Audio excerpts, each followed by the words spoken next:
Hello guys! Welcome back sa aking channel. Ako po si Miko at ito ang Wonderverse. Samahan niyo kami sa isang espesyal na araw at dahil nga 2025 na ay sinulit namin ang pagkakataong ito upang makipagbanding sa kalikasan. Siguro naman ay marami sa inyong mga nakasubscribe sa channel na ito ang kagaya ko rin na mahilig sa mga bundok at iba pang mga overlooking views na matatagpuan kahit saan man sa Pilipinas.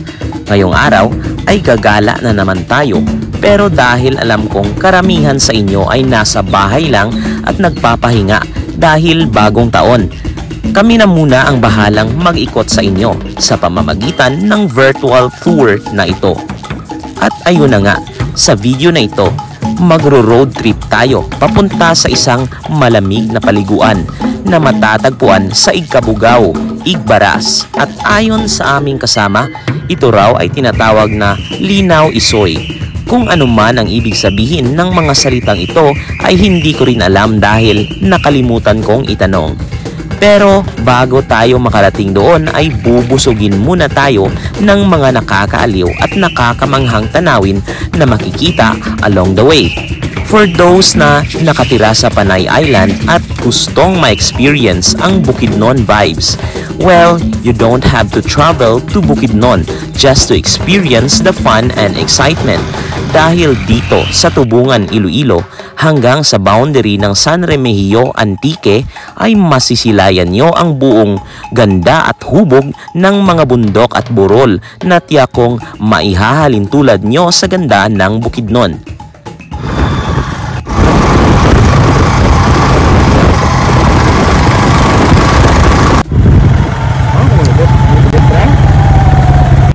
After ng ilang oras ay narating na namin ang area kung saan pwedeng mag-park ng motor bago tumungo sa kinaroroonan ng nasabing paliguan. Medyo maulap ang kalangitan at malamig ang simoy ng hangin. Nakakamangha ang makikita mo sa paligid, lalong-lalo na ang mga rock formations along the way.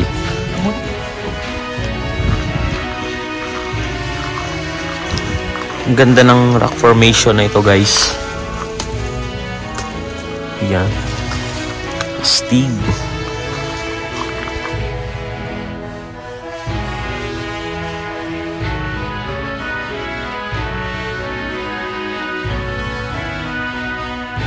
Ilang hakbang lang ay bumulaga na sa amin ang kinaroroonan ng isang maliit na pool. Nagpalipad na rin ako ng drone para sa additional footage.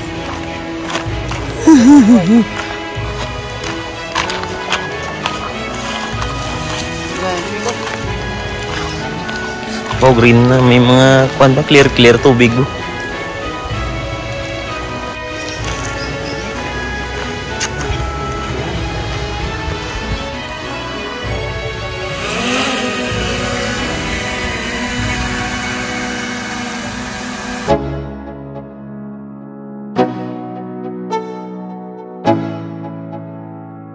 Let's go.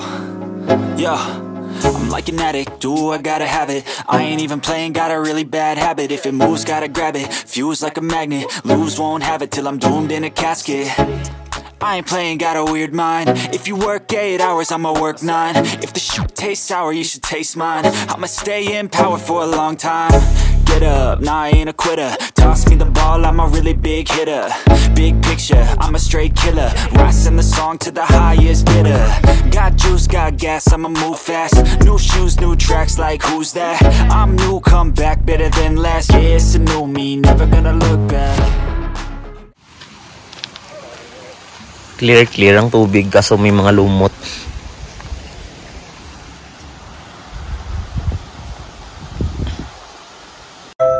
After maligo sa natural pool ay umahon na kami upang umuwi. Pero bago iyan ay mayroon muna kaming dadaanan na spot na matagal-tagal ko na rin napapansin kapag nagagawi ako sa lugar na ito. Upang lubos nyong malaman kung ano ang tinutukoy ko, tara at samahan niyo uli kaming magmotor hanggang sa marating natin ang area na sinasabi ko.